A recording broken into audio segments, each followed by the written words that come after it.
Tuan Muda Cheng Ze, wali kota baru kota Hua, mengunjungi kediaman wali kota Cheng. Sayang, salah satu pegawai di rumah itu mengabarkan bahwa sang wali kota dan seluruh keluarganya meninggal karena berperang melawan kelompokan pemberontak untuk mempertahankan kota Hua.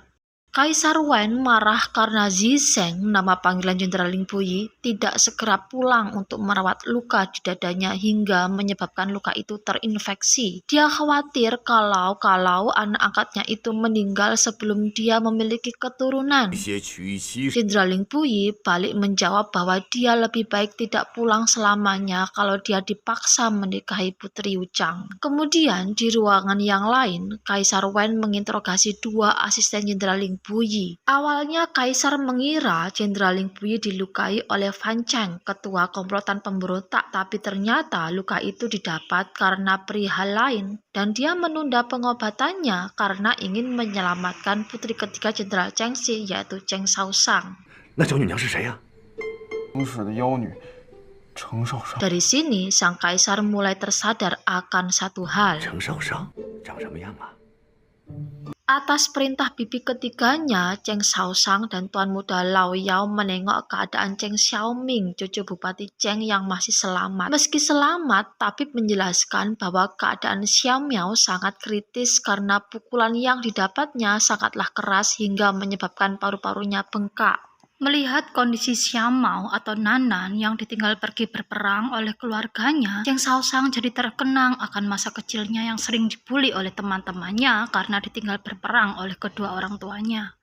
Perhatian Cheng Shaoshang kini beralih pada kondisi pasien lainnya yang menolak untuk dirawat dan meminum obat. Mereka putus asa karena merasa sendiri ditinggal oleh keluarga mereka.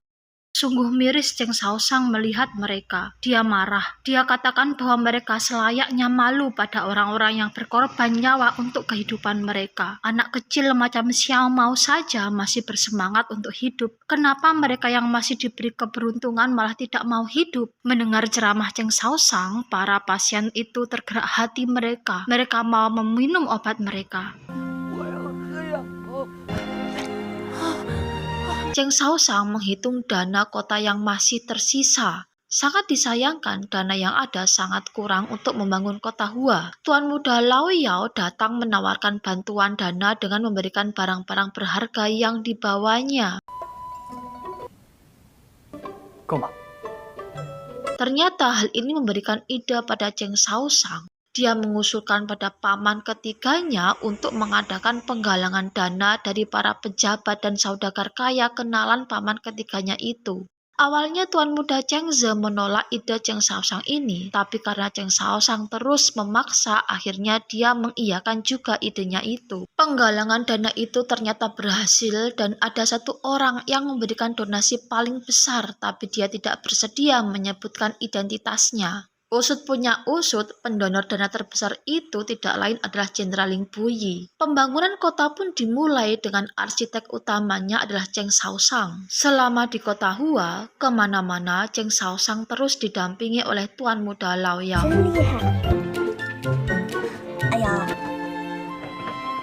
Semua keinginan Cheng Shaoshang dituruti oleh Tuan Muda ini, terutama masalah makanan.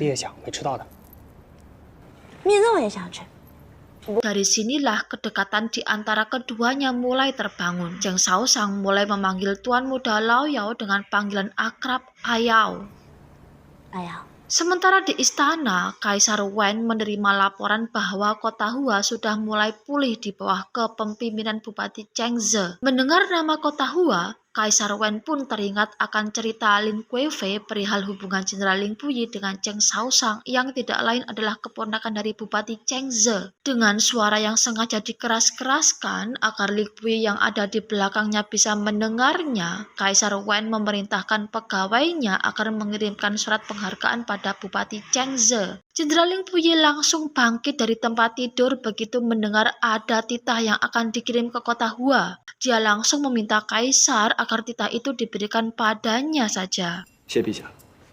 Di perguruan Bailu, seorang pelayan mengabarkan pada maha gurunya bahwa rombongan Bupati Cheng Ze diserang oleh komplotan pemberontak.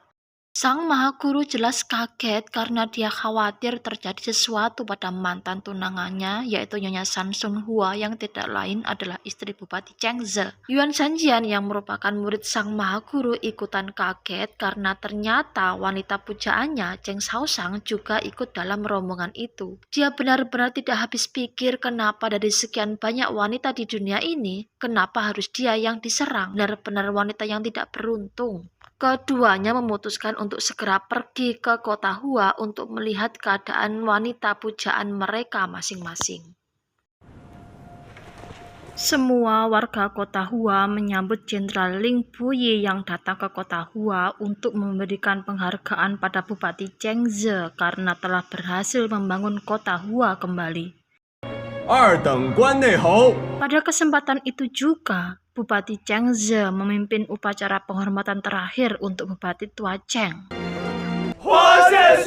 Seluruh warga kota Hua mengikuti prosesi tersebut, tak terkecuali Tuan Muda Lo Yao dan Cheng Shaoshang yang duduk bersebelahan. Cheng Shaoshang memandang Tuan Muda Lo Yao ketika dia mengungkapkan bahwa dia berkeinginan untuk menjadi seorang pegawai pemerintahan seperti halnya Bupati Tua Cheng. Jenderal Ling Puyi dan juga Yuan Sanjuan tampak menahan api cemburu melihat kedekatan mereka berdua.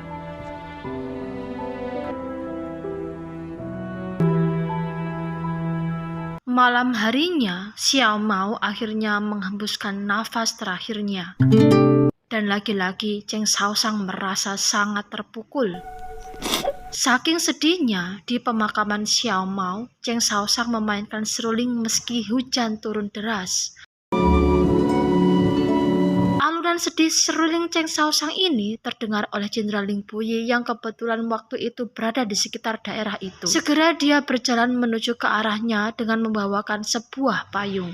Namun sayang, Tuan Muda Lo Yao mendahuluinya. Cheng Shaoshang mencurahkan kesedihannya dan betapa dia kecewa akan ketidakberdayaannya karena tidak mampu melindungi orang-orang yang dicintainya seperti Miao dan Xiao Mao.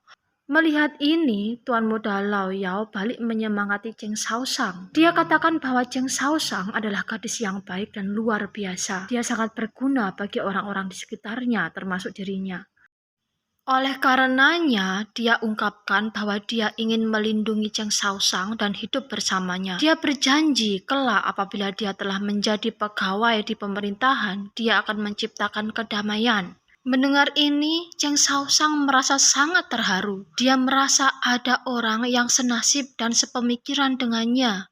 Oleh karenanya, kali ini dia tidak berkeberatan menerima Tuan Muda Lo Yao sebagai kekasihnya. Sementara itu, dari kejauhan, kali ini Jenderal Ling Puyi hanya bisa melihat kemesraan yang dipertontonkan oleh Tuan Muda Lo Yao pada Cheng Shaoshang. Bagaimana tidak? Saat ini Cheng Shaoshang tidak ingin melihat orang yang tangannya berlumuran darah macam dirinya. Meski hatinya pedih, Jenderal Ling Puyi harus menerima kenyataan yang ada.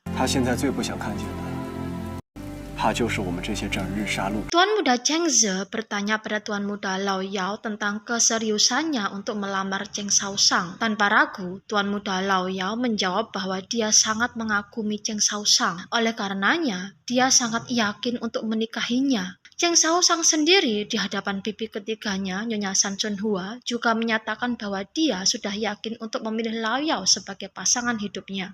Dia tidak menghiraukan nasihat bibinya itu untuk menunda pertunangannya dengan melihat-lihat kandidat lainnya yang kemungkinan lebih bagus dari Tuan Muda Lo Yao. Jenderal Cheng Xi akhirnya tiba di kota Hua. Tujuannya pergi ke kota ini jelas untuk memastikan kebenaran hubungan Tuan Muda Lo Yao dengan putri satu-satunya itu. Kesan pertama Jenderal Cheng Xi begitu melihat Tuan Muda Lo Yao bisa dikatakan tidak baik. Dia tidak bisa tersenyum sama sekali. Melihat penampilan dan gaya Tuan Muda Lo Yao yang cenderung lebih lemah dari Cheng Shaoshang, dia ragu apakah pemuda ini bisa berdampingan dengan putrinya atau tidak. Tapi dasar Jenderal Cheng Xi, dia tidak akan bisa menolak keinginan Cheng Shaoshang. Berbeda dengan ayahnya, Ibunda Cheng Shaoshang, Nyonya Yuan Yi sangat tidak setuju dengan keputusan yang diambil putrinya itu. Dia sangat tahu bagaimana reputasi keluarga Lau, keluarga yang dipimpin oleh Lau Fu, seorang pejabat yang terkenal dengan kelicikannya.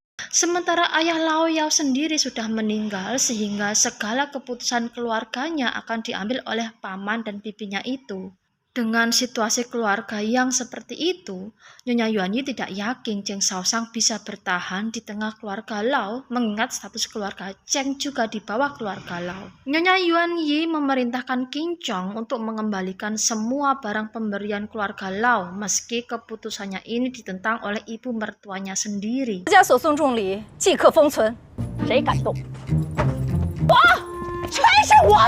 Setibanya di kediaman Bupati Chengze di kota Hua, dengan sengaja Nyonya Yuanyi melarang pelayan untuk mengumumkan kedatangannya. Dia ingin melihat sendiri bagaimana sesungguhnya hubungan putrinya dengan Tuan Muda Lao Yao ini. Dan alangkah kagetnya Nyonya Yuanyi, Tuan Muda Lao Yao rela bertingkah tak selayaknya putra dari keluarga bangsawan hanya untuk menyenangkan Cheng Shaoshang. Nyonya Yuanyi tentu semakin tidak setuju dengan pertunangan Cheng Shaoshang ini. Di hadapan Cheng Shaoshang, Lao Yao serta keluarga lainnya, dia menegaskan bahwa pertunangan ini tidak sah karena tidak melalui tahapan adat yang selayaknya. Selanjutnya, dia melarang Cheng Shaoshang untuk menemui Tuan Muda Lao Yao, tapi dasar Cheng Shaoshang, larangan ibunya adalah perintah baginya. Di malam hari, tetap saja dia mengajak bertemu Tuan Muda Lao Yao secara diam-diam, meski pada akhirnya tindakannya ini ketahuan oleh ibunya juga. Dengan sangat terpaksa, Nyonya Yuanyi mendudukkan Cheng Shaoshang. Dia jelaskan bahwa kehidupan pernikahan itu tidak sesimpel yang dibayangkannya. Setidaknya dia harus memiliki rasa cinta terhadap pasangannya. Namun bagi Cheng Shaoshang, cinta tidaklah penting. Selain itu, sedari kecil ibunya tidak mengurusnya. Jadi, menurutnya, dia tidak berhak untuk mengatur kehidupannya. Kata-kata terakhir Cheng Shaoshang ini cukup memukul perasaan Nyonya Yuanyi. Dia tidak tahu harus berkata apa lagi untuk memperingatkan putrinya itu. Sekarang, dia hanya ingin melihat seberapa tahan Cheng Shaoshang dengan pertunangan ini. Sementara itu, di istana sedang berlangsung pertemuan antara Kaisar Wen, pejabat Jie, dan juga Jenderal Ling Puyi. Awalnya, mereka membahas tentang Fan Chang yang hendak menyerahkan diri. Topik beralih ketika Kaisar Wen melarang Jenderal Ling Puyi untuk pergi berperang lagi untuk menangkap Fan Chang. Sebaliknya, dia menyuruhnya untuk memikirkan tentang pernikahannya. Di saat inilah pejabat Jie mengabarkan bahwa bakal ada pernikahan antara keluarga Cheng dan keluarga Lao. Tuan Muda Lao Yao berhasil mendekati Cheng Shaoshang, putri ketiga Jenderal Cheng Xi, selama mereka berada di kota Hua. Tanpa ada kekecewaan dan kemarahan di wajah Jenderal Ling Puyi, untuk menyembunyikannya, dia pun pamit undur diri. Kaisar menyadari perasaan kecewa putranya itu. Namun apa daya, meski dia seorang kaisar, dia tidak bisa menolong untuk masalah yang satu ini.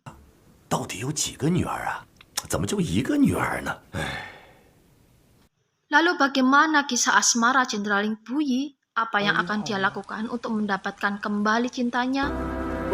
Saksikan kelanjutan drama ini hanya di channel Rani Muntasari. Jangan lupa subscribe, like, dan komen agar channel ini bisa terus berkembang. Terima kasih. Bye-bye.